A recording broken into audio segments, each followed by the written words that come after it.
नमस्कार मित्रांनो, welcome back in the world of Ayurveda Marathi. द्रव्यगुण पेपर 2 चे जे इम्पॉर्टंट एससीक्यू येऊ शकतात ते आपण कव्हर करत आहोत. त्यामध्येच येतं त्या द्रव्यांचं शोधन. कोणकोणते असे वनस्पती आहेत ज्याचं शोधन करण्याची गरज आहे. एकाच लेक्चरमध्ये आपण पाहणार आहोत सर्व सर्व शोधन द्रव्य. सगळ्यात पहिले शोधन काय गरजेचं आहे? ज्या वनस्पती विषयुक्त आहेत किंवा विषारी वनस्पती आहेत ते जर आपल्याला औषधासाठी यूज करायचे तर त्याचं शोधन करावं लागेल. त्याचबरोबर ज्या वनस्पती अति उष्ण तीक्ष्ण आहेत त्याची उष्णता कमी करण्यासाठी, तीक्ष्णता कमी करण्यासाठी, किंवा एखादी वनस्पती अतिशय वृक्ष आहे मग ते वृक्षता कमी करण्यासाठी, अशा वेगवेगळ्या कारणांसाठी आपल्याला या वनस्पतींचं शोधन करावं लागतं, शुद्धी करावं लागते. त्यानंतर आपण हे औषधीकरणासाठी वापरू शकतो. पहिलं वनस्पती आपल्या पुढे आहे अतिविषा. अतिविषा वत्सना फॅमिलीमधील, वत्सना वर्गामधील एकुलतं एक असे द्रव्य आहे जे की विषारी नाहीये. काय म्हटलं, वत्सनाभ जे काय त्यांचा वर्ग आहे सर्वचे सर्व विषारी आहेत, परंतु अतिविषा नावात जरी विष असलं तरी सुद्धा ही विषारी नाहीये. तरी सुद्धा सेफ साईड हे वर्ग कोणता, ह्याचा विषारी वर्ग आहे. त्यामुळे सेफ साईड आपण याचं शोधन करूनच याचा वापर करत असतो. कसं करायचं अतिविषाचं शोधन? गोमय रसामध्ये एक प्रहर स्वेदन करायचं. कशामध्ये? गोमय रसामध्ये एक प्रहर स्वेदन. स्वेदन कसं करतात तर माहितच असेल सर्वांना. आपल्याकडे स्वेदन यंत्र आहे. स्वेदन यंत्र आहे, याच्यामध्ये एक रॉड असतो, ते इकडे खाली लटकवला जातो. इथे काय ठेवलं आपण? अतिविषा याच्यामध्ये लटकवली आणि खाली हे गोमय सोरस जो आहे, या गोमय सोरसामध्ये काय केलं मित्रांनो? खालून अग्नी, याचं काय केलं? याचं एक प्रहर स्वेदन केलं. आता स्वेदन म्हटलं की कळायला पाहिजे तुम्हाला की स्वेदन यंत्रामध्ये स्वेदन केलं. इथं काय असतं? द्रव असतं. काय दिलंय? गोमय रस दिलेला आहे. गोमय रसामध्ये एक प्रहर याचं स्वेदन केलेलं आहे. गरम पाण्यामध्ये नंतर धुवून घेतलं. स्वेदन केलं गोमय रसामध्ये, त्यानंतर अतिविषाला गरम पाण्याने धुवून घेतलं आणि नंतर उन्हामध्ये वाळवलं. ही झाली आपली अतिविषा शुद्ध. अतिविषा काय आहे? वत्सनाभ वर्गामधील एक वनस्पती आहे जी की विषारी नाहीये, तरी आपण सेफ साईड याला शुद्ध करूनच वापरत आहोत. कसं शुद्ध केलं? गोमय रसामध्ये एक प्रहर याचं स्वेदन केलं, त्यानंतर आपण गरम पाण्याने धुवून घेतलं, याला वाळवलं. काय झाली? याची शुद्धी झाली. वत्सनाभ वर्गात दिले बघा, तुम्हाला सांगितलेलं मी. वत्सनाभ वर्गामधील सर्व वनस्पती विषारी आहेत, फक्त अतिविषा त्याला अपवाद आहे. पण याच्या अतियोगाने दुष्परिणाम दिसत असल्याने, सुरक्षितेच्या दृष्टिकोनाने, सेफ्टी पर्पजच्या दृष्टिकोनाने आपण काय केलं? या अतिविषाला काय केलं? आपण शुद्धी केली. कारण तिचं अति सेवन केलं तर आपल्याला त्याचे वाईट परिणाम दिसू शकतात. त्यानंतर पुढे जाऊया. पुढचा आहे भल्लातक. पाण्यात बुडणारा प्रशस्त बिब्बा वापरायचा. बिब्बा कसा वापरायचा? बिब्बा कोणता ग्राह्य सांगितलाय? जो पाण्यामध्ये बुडतो असा प्रशस्त, अतिशय तीक्ष्ण हा असतो आणि अशुद्ध वापरू शकत नाही आपण.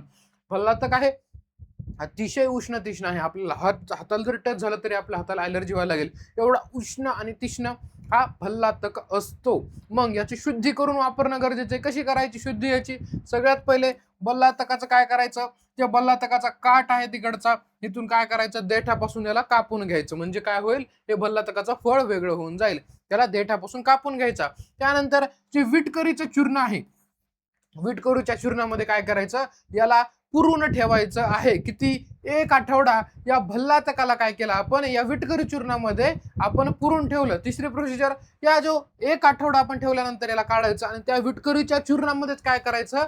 याला रगडून घ्यायचं, याला घासून घ्यायचं. बघा, आठवड्यानंतर विटकरीच्या चूर्णाने बिब्बे घासून घ्यायचे आणि त्यानंतर पाण्याने धुवून घ्यायचे. आतापर्यंत काय काय केलं? देठापासून कापला, विटकरी चूर्णामध्ये एक आठवडा ठेवला, एक आठवडा ठेवल्यानंतर त्याच्यामध्येच काय केलं आपण? घासून घेतला आणि त्यानंतर गरम पाण्याने तो धुवून घेतला आणि नंतर दुधामध्ये उकळून घेतला. पाण्याने धुवून घेतलं, नंतर दुधामध्ये उकळून घेतला. अशा प्रकारे झाली भल्लातकाची शुद्धी. भल्लातकाची शुद्धी का करतोय? अतिशय उष्ण आणि तीक्ष्ण आहे, त्याच्यामुळे आपल्याला बॉडीवरती हार्मफुल इफेक्ट होऊ शकतात. त्यामुळे या भल्लातकाची आपण शुद्धी करतोय. भल्लातकाला आपण पहिले देठापासून कापलं, फळ मिळालं, विटकरीच्या चूर्णामध्ये ठेवलं. विटकरीच्या चूर्णामध्ये एक आठवडा आपण त्याला पूर्ण ठेवलं. एक आठवड्यानंतर त्याच विटकरीच्या चूर्णामध्ये त्याला घासलं आणि गरम पाण्याने धुवून घेतलं. त्यानंतर आपण उकळत्या दुधामध्ये त्याला काय केलं? उकळून घेतलं. हे झालं आपलं भल्लातक शुद्ध. आता तुम्ही त्याचा उपयोग करू शकता. काय झालं? अतिविषा आणि भल्लातक. पुढे जाऊया. एकाच व्हिडिओमध्ये सर्व काही द्रव्यांची आपण शुद्धी शोधून पाहणार आहोत. पुढचं आहे गुगुळ. गुगळाचं कशा प्रकारे आपण शोधन करणार आहोत. आपण YouTube वरती याचा दुसरा व्हिडिओ टाकलेला आहे.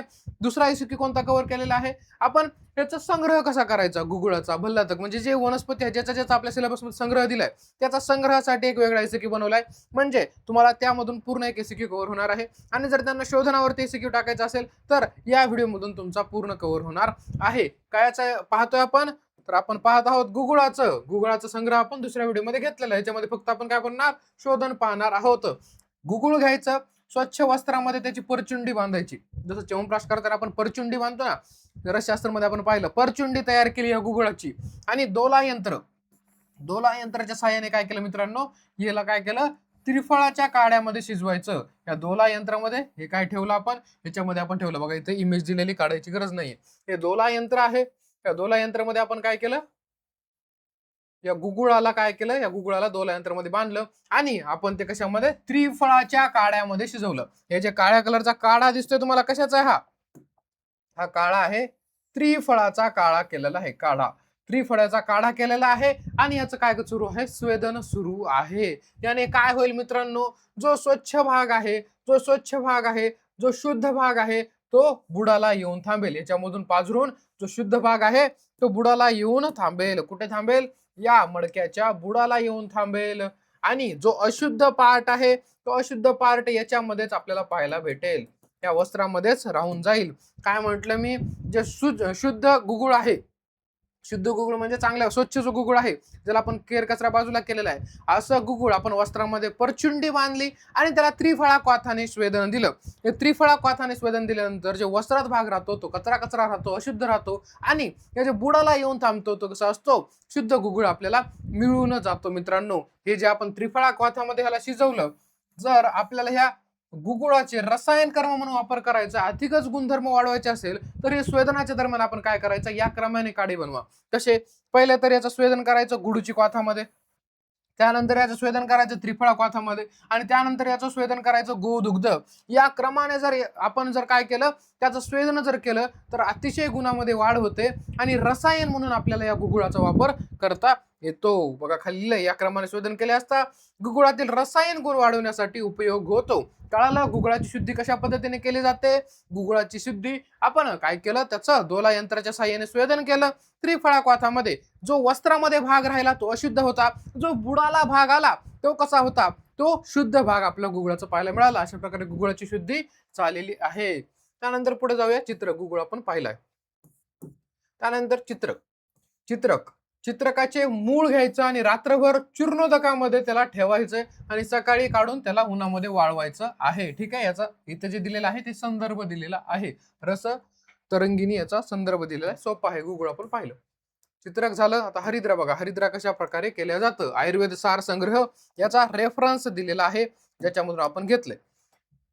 गोमूत्र, त्यानंतर गोरखमुंडी आणि पंचवल्क ह्याचे वेगवेगळे काय करायचे, क्वाथ बनवून घ्यायचे. ह्याचा एक गोमूत्र, गोरखमुंडी आणि पंचपल्लव याचे काय केले, वेगवेगळे क्वाथ तयार केले. आणि याच्यामध्ये काय केले, हरिद्राचे काय केले, कंद वेगवेगळे शिजवले. काय केले, त्याचे हरिद्राचे कंद जे आहे ते वेगवेगळे शिजवलेले आहे. हरिद्रा कंद आपण पिवळे करूया. काय केलं, या तिघांचा वेगवेगळा क्वाथ बनवला आणि हरिद्रा कंद याच्यामध्ये वेगवेगळे शिजवलेले आहे. पुढे काय करायचं, क्वाथामध्ये, या तिन्ही क्वाथामध्ये स्वेदन करून झाल्यावर त्या कंदांना गंधोदकाने बाष्प स्वेद द्यायचा. गंधोदक आहे म्हणजे सुगंधी जल आहे, याने काय करायचं, या कंदांना बाष्प स्वेद दिलेला आहे. मग ते कंद सावलीत सुकवायचे आणि त्याला हरिद्रेची शुद्धी झाली असं पण म्हणू शकतो. काय केलं, गोमूत्र, गोरखमुंडी, पंचवल्कल याच्यामध्ये काय केलेलं आहे, याचं स्वेदन केलेलं आहे मित्रांनो या क्वाथामध्ये. त्यानंतर स्वेदन झाल्यानंतर यांना जे गंधोदक सुगंधी द्रव्य आहे याने बाष्पस्वेद दिला आणि मग ते सावलीमध्ये सुकवले, आपल्याला हरिद्रा मिळालेला आहे शुद्ध होऊन. त्यानंतर पुढे जाऊया, हिंगूचं शोधन कशा प्रकारे, रसतरंगिणीमध्ये याचा रेफरन्स दिलेला आहे. सगळ्यात पहिले याला विरघळायचं कपड्यामध्ये आणि याचं विरघळल्यानंतर काय करायचं, याचं जे मिश्रण आपल्याला प्राप्त होतं विरघळल्यानंतर त्याला मंद अग्नीवरती आपण आटवायचं. जर मिश्रण आपल्याला मिळणार, ह्याला विरघळायचं कपड्यावरती आणि विरघळल्यानंतर काय होणार, याचं जे मिश्रण प्राप्त होतं त्याला मंद अग्नीवरती आटवायचं. अग्नी महत्वाची असते. नंतर शुष्क झाला, आता मंद अग्नीवर आटवलं, शुष्क भाग राहिला, द्रवांश उडून जाणार. शुष्क झालेल्या चूर्णात गायीचे तूप घालायचे आता याचे शुष्क आपल्याला चूर्ण मिळालं, याच्यामध्ये गाईचे तूप घालायचे आणि पुन्हा त्याला मंद अग्नीवरती परतवायचं. काही वेळाने काय होईल जाईल, जे की जल आहे याच्यावरचं ते सर्व काय उडून जाईल आणि कोरडे करकरीत चूर्ण आपल्याला पाहायला भेटेल. मग याला ही सगळी प्रोसिजर काय केली, जर आपल्याला चूर्णच पाहिजे होतं खरखरीत, तर का बरं त्याच्यामध्ये तूप मिसळलं? कारण याच्यामध्ये अतिप्रमाणामध्ये वृक्षगुण होता. त्याचा वृक्षगुण कमी करण्यासाठी आपण काय केलं, याच्यामध्ये तूप मिसळून त्याला काय केलं, परतवलं. त्याचा जलाशय उडून गेला आणि याच्यामध्ये जो वृक्षगुण होता तो वृक्षगुण आता कमी झालेला आहे बघा. त्यामुळे त्याच्यातील वृक्ष व तीक्ष्ण गुण कमी झालेले आहेत. कशा पद्धतीने केलं, हिंगूचा पहिले विरघळून घेतलं, मिश्रणाला तापवलं, तूप मिक्स केलं, पुन्हा परतवलं, जलांश उडून गेला, ते खरखरीत चूर्ण तयार झालं, प्लस शुद्ध झालेलं आहे हिंगू. त्यानंतर पुढे जाऊया, जटा माणसाची शुद्धी कशी करायची. आपल्याला भेषज रत्नावली याचा रेफरन्स दिलेला आहे. सुगंधी द्रव्य आहे. सुगंधी द्रव्य असल्याने पंचपल्लव जलाने काय केलं, याचं प्राक्षालन म्हणजे धुवून घेतलं आणि गंधयुक्त द्रव्याचे सामान्य शोधन होतं. कोणतंही गंधयुक्त द्रव्य आहे त्याला काय करायचंय, सुगंधी द्रव्याने काय करायचं, त्याचं प्राक्षालन करायचं. पंचपल्लवने आपण काय केलं, त्याचं प्राक्षालन करून घेतलं, हा शुद्ध झाला जटामांसी. त्यानंतर पुढे अहिफेन. अहिफेन कसं शुद्ध केलं जातं. अफूचा संग्रहविधी आपण संग्रहविधीचा जो एसीक्यू बनवलेला आहे त्यामध्ये सांगितलेला आहे. कशा पद्धतीने अफूला आपण रात्री खाच मारून ठेवतो, सकाळी काय होतं, त्याचा निर्यास राहतो आणि ते निर्यास काळ्या कलरचा असतो, तोच काय होतो, त्याला आपण काय म्हणतो, अफू म्हणत असतो. आता कशा पद्धतीने करायची आहे शुद्धी. विषारी द्रव्य असल्याने वापरण्यापूर्वी शुद्धी करणं आवश्यक आहे. त्यानंतर पाण्यात विरघळून, याला काय करायचं, पाण्यामध्ये विरघळायचं आणि गाळून घ्यायचं. म्हणजे काय होईल, पाण्यामध्ये विरघळल्यानंतर त्याच्यामध्ये जो कचरा आहे, पाणी, खडे इत्यादी कचरा निघून जातो. काय केलं, पाण्यामध्ये विरघळलं आणि बाकीचा कचरा बाजूला करून घेतला. त्यानंतर त्याला मंद आचेवरती आटवून घन भाग तयार केला आणि त्या घन भागाला आल्याच्या रसाचा 21 भावना दिलेल्या आहे. अफू जो आहे तो शुद्ध होतो. काय म्हटलं इथे, तर सुरुवातीला आपण गाळून घेतलं, त्याला विरघळवलं, कचरा बाजूला करून घेतला. त्यानंतर त्याला मंद आचेवरती तापवलं. जो आता मंद आचेवर तापवलं जलांश उडून जाणार आणि जो घन भाग राहिलेला आहे त्याला जो आला म्हणजे अद्रक आहे याच्या रसाच्या 21 भावना दिल्या. आपला जो अहिफेन आहे, अफू जो आहे तो शुद्ध झालेला आपल्याला पाहायला मिळेल. पुढे जाऊया. पुढे बाकुचीची शुद्धी कशी, बाकुचीचं बीज आपण वापरत असतो, कशी शुद्धी करायची याची. बाकुचीचे बीज जे आहे गोमूत्र किंवा आल्याच्या रसामध्ये 1 आठवडा ठेवायचं. काय म्हटलंय, हे जे गोमूत्र किंवा आल्याचा म्हणजे अद्रकाचा रस जे आहे त्याच्यामध्ये काय करायचं, 1 आठवडा जर आपण हे बीज ठेवले बाकुचीची तर ते शुद्ध होतात. परंतु याच्यामधलं जे द्रवद्रव्य आहे, म्हणजे याच्यामधलं द्रवद्रव्य जर आपण रोज बदललं तरच याची शुद्धी होईल. याचे द्रवद्रव्य काय करायचं, याचं द्रवद्रव्य रोज बदलायचं. 1 आठवडा आपण याचं गोमूत्र किंवा आल्याच्या रसामध्ये 1 आठवडा ठेवल्याची शुद्धी होती, परंतु द्रवद्रव्य जे आहे ते रोज बदलावंच लागतं. कंपिलकाची शुद्धी कशी करायची, एकदम सोपं आहे याला. कंपिलकाची शुद्धी, कंपिलक पाण्यामध्ये टाकायचं. जे अशुद्धी आहे, जे अशुद्ध याच्यामध्ये इन्ग्रेडियंट्स आहेत ते जड असतात, बुडाला जाऊन बसतात. कळालं, हे जो इन्ग्रेडियंट्स आहेत हे जे अशुद्ध आहेत बुडाला जाऊन बसले, कारण अशुद्धी काय असते, गुरु असते. आणि शुद्ध कंपिलक काय होतं, या पाण्यावरती तरंगतं. म्हणजे काय करायचं, याला फक्त पाण्यामध्ये टाकायचं कंपिलकला, ऑटोमॅटिकली आपल्याला जो तरंगणारा भाग आहे तो शुद्ध कंपिलक आपल्याला मिळून जाणार आहे. पुढे बघा, लवंग. लवंग कसं करायचं, गंधद्रव्याचे शोधन पंचपल्लव जलाने प्रक्षालन केले असता होते. जे जे गंधद्रव्य म्हणजे चांगला सुगंध ज्याचा येत नाही असे सर्व जे द्रव्य आहेत किंवा चांगला सुगंध येणारे याचं शोधन करण्यासाठी आपण काय करणार, पंचपल्लव जलाने याचं प्रक्षालन करून घेतलं तर याचं शुद्धी होऊन जाते. मरीच. मरीच, काळे मिरे आंबट ताकात 52 मिनिटे भिजू घालावीत. मिरे जे आहेत, काळे मिरे म्हणजे मरीच जे आहे त्या आंबट ताकामध्ये 52 मिनिटे भिजून घातल्यानंतर काय होते, त्याचे टरफल बाहेर येतात. हे जे मिरीच आहे ह्याचं बघा, टरफल कधी बाहेर येईल, 52 मिनिटे आंबट ताकामध्ये जेव्हा आपण याला ठेवू तेव्हा याचा टरफल काय होईल, सुटे होईल. हे टरफले काढून टाकले असता हे मिरे शुद्ध होऊन जातात आणि सोललेले मिरे हे उन्हामध्ये आपल्याला सुकवायचे, आपल्याला शुद्ध मिरे मिळून जातील, काळे मिरे. मुस्ताचं काय, आता मुस्ता कशा प्रकारे शुद्ध केला जातो, मुस्ता लहान लहान तुकडे करून घ्यायचे आणि जी कांजी आहे त्याच्यामध्ये किती दिवस ठेवायचं, 3 दिवस ठेवायचं. मुस्ता लहान लहान तुकडे करायचे याचे आणि कांजीमध्ये 3 दिवस ठेवलं. त्याच्यानंतर पंचपल्लव जलाने काय केलं, स्वेदन करून घेतलं आणि उन्हामध्ये सुकवलं. पहिलं काय केलं, छोटे छोटे तुकडे केले आणि 3 दिवस त्याला कशामध्ये ठेवलं, कांजीमध्ये ठेवलं. त्याच्यानंतर काय केलं, त्याला पंचपल्लव द्रव्याने याचं स्वेदन केलं आणि त्याला उन्हामध्ये सुकवलं. आणि गुळाच्या पाण्याने त्याच्यानंतर सेचन केलं. सेचन म्हणजे गुळाचं पाणी याच्यावरती ते आपण शिंपडलं, त्याला काय म्हणतो आपण सेचन करणे. आणि पूर्ण पाणी सुकल्यानंतर सूक्ष्म चूर्ण करणे. आता जेव्हा याच्यावरचं पूर्ण पाणी सुकून जाईल याचं सूक्ष्म चूर्ण करून घ्यायचं. हे जे चूर्ण आहे बकरीच्या दुधात व नंतर शिगरू जलाने क्रमाने याला भावना द्यायचा. जे चूर्ण मिळालं बकरीचं दूध आणि त्याच्यानंतर शिगरू जल याने याला क्रमाने भावना दिल्या, शुद्ध झाला मुस्ता. मुस्ता सुगंधी द्रव्य असल्याने त्याचे गुणवर्धनावर शोधन आपण करत असतो. काय काय झालं, सुरुवातीला मुस्त्याचे तुकडे केले. तुकडे केल्यानंतर याला कांजीमध्ये काय केलं, 3 दिवस ठेवलं. तेव्हा कांजीमध्ये 3 दिवस ठेवलं, पंचपल्लव द्रव्याने स्वेदन करून घेतलं, गरम पाण्यानं धुवून घेतलं, उन्हामध्ये सुकवलं आणि गुळाच्या पाण्याचे याच्यावरती शिंपडलं आपण. त्याच्यानंतर सर्व पाणी सुकलं, चूर्ण तयार झालं. चूर्णाला काय केलं, बकरीचे दूध आणि त्याच्यानंतर शिगरू जलाने काय करून घेतलं आपण, क्रमाने भावना देऊन घेतल्या, शुद्ध झाला मुस्ता. पिंपळी कशा प्रकारे शुद्ध केली जाते चित्रकाचा काढा घ्यायचा. पिंपळी शुद्ध करण्यासाठी चित्रक लागतो. चित्रकाचा काढा तयार करायचा आणि त्याच्यामध्ये पिंपळी शिजवून घ्यायची आणि ती वाळवायची. आपल्याला डायरेक्टली ती शुद्ध झालेली पाहायला भेटेल. वीर्य वाढवण्यासाठी पिंपळीला चित्रका मुळाची भावना द्यावी व ती उन्हात वाळवावी. चित्रकाच्या मुळाची भावना जेव्हा आपण पिंपळीला देतो ती काय करते, वीर्य वाढवण्यासाठी उपयोगी पडते. रसकल्पांची ही वीर्य वाढते आणि जो कल्प आहे तो सूक्ष्म अतिसूक्ष्म भागापर्यंत पोहोचण्यासाठी ही पिंपळी मदत करते. कोणाचा संदर्भ आहे, योग रत्नाकर यांचा. काय म्हटलं, पिंपळीसाठी कोण गरजेचं आहे, चित्रक. ठीक आहे, चित्रकाच्या काढामध्ये काय करायचं, पिंपळी शिंजवून घ्यायची, आपल्याला ती शुद्ध होताना पाहायला भेटेल पिंपळी. त्याच्यानंतर पुढे आहे रसोन. रसोन कशा पद्धतीने करायचं शुद्ध. हे जे रसन आहे त्याचे काय करायचं, पिकलेल्या कंदाच्या पाकळ्या सोलून रात्रभर आंबट ताकात ठेवायच्या. लसूण जे आहे पिकलेलं आहे त्याचं वरचं टरपल काढून टाकायचं आणि ज्यामधल्या पाकळ्या ज्या असतात ते रात्रभर आपण आंबट ताकामध्ये ठेवलेले आहेत आणि त्याच्यानंतर दुसऱ्या दिवशी सकाळी ते पाण्याने धुवून घ्यायच्या आणि सावलीमध्ये वाळवायच्या.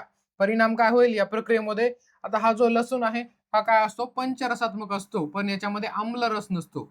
आम्ल रस याच्यामध्ये रसोनमध्ये नसतो. मग जेव्हा आपण आंबल ताकामध्ये रात्रभर ठेवतो त्याच्यामध्ये आम्ल गुण सुद्धा त्याच्यामध्ये एंट्री करतो. बघा, या प्रक्रियेमुळे लसणाची तीक्ष्णता आम्लरसाच्या संस्काराने कमी होते व तीक्ष्णता काय होते याची आम्लरसाच्या संस्कारामुळे कमी होते व त्यात नसलेला जो आम्लरस आहे तोही गुणधर्म याच्यात येतो, जे की औषधासाठी शुद्ध लसूण आपण वापरू शकतो. समजलं काय म्हटलं, जो लसूण आहे त्याच्यामध्ये आम्लरस नसतो, बाकी 5ही रस आहेत, परंतु आपण रात्रभर आम्लरसामध्ये ठेवलं त्याला आंबट ताकामध्ये, तेव्हा काय झालं, आम्लरस त्याच्यामध्ये मिळाला, त्याची तीक्ष्णता जी आहे ती कमी झाली. शल्लकी सुगंधी पुष्पामध्ये ठेवून नंतर ग्रहण करायचे. आपण तिकडून चालू करायचंय. सुरुवातीला काय करायचं, शल्लकी हे कुंदरू म्हणजे काय, हे पर्याय नाव दिलेलं आहे शल्लकीसाठी. ह्याचं चूर्ण तयार करायचं आणि गंधत्वक जे आहे सुगंधी जल आहे त्यानं प्राक्षालन करून घ्यायचं आहे. त्यानंतर केशर पंख जे आहेत ते घोटायचे, गुळ आणि राण्याने त्याला काय करायचं, गुळ जे आहे त्यानं धूपन करून घ्यायचं याला आणि सुगंधी पुष्पामध्ये ठेवायचं. नंतर ग्रहण करू शकता, रीड करून घ्या, स्क्रीनशॉट मारून घ्या शल्लकीचा. त्यानंतर पुढे त्वक. गंधद्रव्य असलेल्या पंचपल्लव जलाने प्राक्षालन केले असता सुगंधी द्रव्याचे शोधन होते. जे त्वक आहे त्वकाचं शोधन कसं करायचं, गंधद्रव्य असल्याने, हे कसं आहे गंधद्रव्य, त्याच्यामुळे सेम प्रोसिजर, पंचपल्लव जलाने प्राक्षालन करून घेतले त्याच्यामुळे त्याचं शोधन झालेलं आहे. योग रत्नाकरचा रेफरन्स सांगितलेला आहे. वचा कशा पद्धतीने केलं जातं हे आपण पहिले पाहिलं हरिद्रासाठी. गोमूत्र, गोरखमुंडी आणि पंचपल्लव याचे वेगवेगळे काय करून घेतले, क्वाथ तयार करून घेतले आणि स्वतंत्रपणे वचेचे कंद याच्यामध्ये टाकले. त्याच्यानंतर काय केलं, तिन्ही क्वाथामध्ये स्वेदन करून झाल्यावर त्या कंदांना गंधतकाने बाष्पस्वेद द्यावा, जे की आपण तिकडे केलेलं होतं. मग ते कंद सावलीत सुकवावे, याने वचेची शुद्धी होते. हे तीन इथं दिलेले आहेत. कोण कोण, गोमूत्र, गोरखमुंडी आणि त्यानंतर पंचपल्लव याचे वेगवेगळे क्वाथ तयार करून घेतले, वेगवेगळे वचाचे कंद याच्यामध्ये टाकले, ते काढल्यानंतर त्याला बाष्पस्वेद दिला आणि त्याच्यानंतर आपण काय करून घेतलं, त्याला सावलीमध्ये सुकवलं. आपला शुद्ध झालेला आहे इथे वचा सुद्धा. त्यानंतर पुढे वत्सनाभ आणि एरंड काय दिलेलं आहे, वत्सनाभ आणि एरंड. वत्सनाभाची शुद्धी कशा प्रकारे करायचं, वत्सनाभ विषारी द्रव्य. वत्सनाभ कोणता असा वर्गामधील कोणती अशी वनस्पती जी की वत्सनाभ वर्गात येते पण विषारी नाही, अतिविषा, जी की पहिली आपण पाहिली. त्याची शुद्धी गरजेची आहे. त्याला काय करायचं, मातीच्या घटामध्ये काय करायचे, जे तुकडे टाकायचे, त्याच्यामध्ये गोमूत्र टाकायचं आणि 4 दिवस याला भिजवून ठेवायचं आणि रोज गोमूत्र बदलायचं. काय म्हटले, एका मातीचं मडकं घ्यायचं, गोमूत्रामध्ये याला 4 दिवस भिजून ठेवायचं. फक्त हे गोमूत्र जे आहे डेली चेंज करायचं. असं 4 दिवस याला गोमूत्रामध्ये ठेवलं. नंतर त्याचे जे तुकडे आहे ते पाण्यामध्ये धुवून घ्यायचे, डोला यंत्रामध्ये टाकायचे आणि गोदुग्धामध्ये 1 प्रहर याचं स्वेदन करून घ्यायचं, शिजवायचं. काय म्हटलं, सगळ्यात पहिले 4 दिवस याला कशामध्ये ठेवलं, 4 दिवस आपण गोमूत्रामध्ये ठेवलं, रोज गोमूत्र चेंज. त्याच्यानंतर पुढे ते घेतलं आणि त्याचं स्वेदन केलं, कशामध्ये, गोदुग्धामध्ये, आणि बाहेर काढून गरम पाण्याने धुवून घेतलं आणि वाळवलं. याचं चूर्ण तयार केलं. याचं चूर्ण आपण वापरू शकतो. शुद्ध झालेलं आहे वत्सनाभ, जे की विषारी आहे परंतु औषध म्हणून आपण वापरू शकतो. विषाला सुद्धा आपण व्यवस्थित शुद्ध केल्यानंतर औषध म्हणून वापरू शकतो.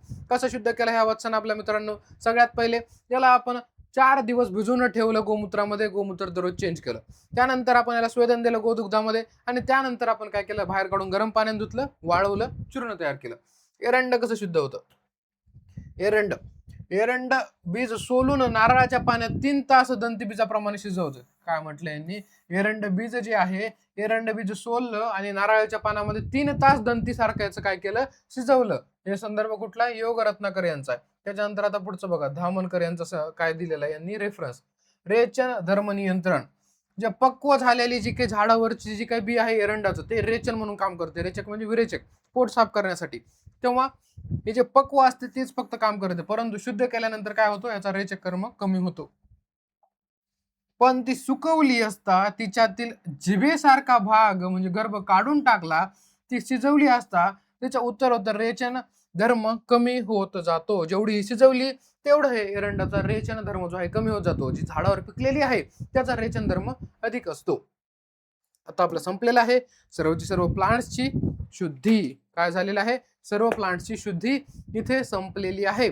जेवढे काही इम्पॉर्टंट प्लांट्स होते त्यांचे शोधन तुम्हाला विचारले जाऊ शकतात, ते या व्हिडिओमध्ये कव्हर झालेले आहेत. मित्रांनो, आमच्यासोबत आणखी कनेक्ट व्हा. आपल्या इंस्टाग्राम चॅनलला फॉलो करा, आयुर्वेदा मराठी. त्यानंतर आयुर्वेदा मराठी नावाचं ॲप डाउनलोड करा, तेही तुमच्यासाठी उपयोगी आहे. डिस्क्रिप्शन बॉक्समध्ये लिंक आहेत उपयोगी. व्हॉट्सअप चॅनल जॉईन करा आणि काही डाऊट्स असेल तर या कमेंट बॉक्समध्ये तुम्ही सांगू शकता, म्हणजे पुढचा व्हिडिओ त्यावरती येऊन जाईल. ठीक आहे. तुमच्या सर्वांना परीक्षेसाठी खूप खूप शुभेच्छा. असा छान छान अभ्यास करत राहा. Thank you very much. All the best मित्रांनो.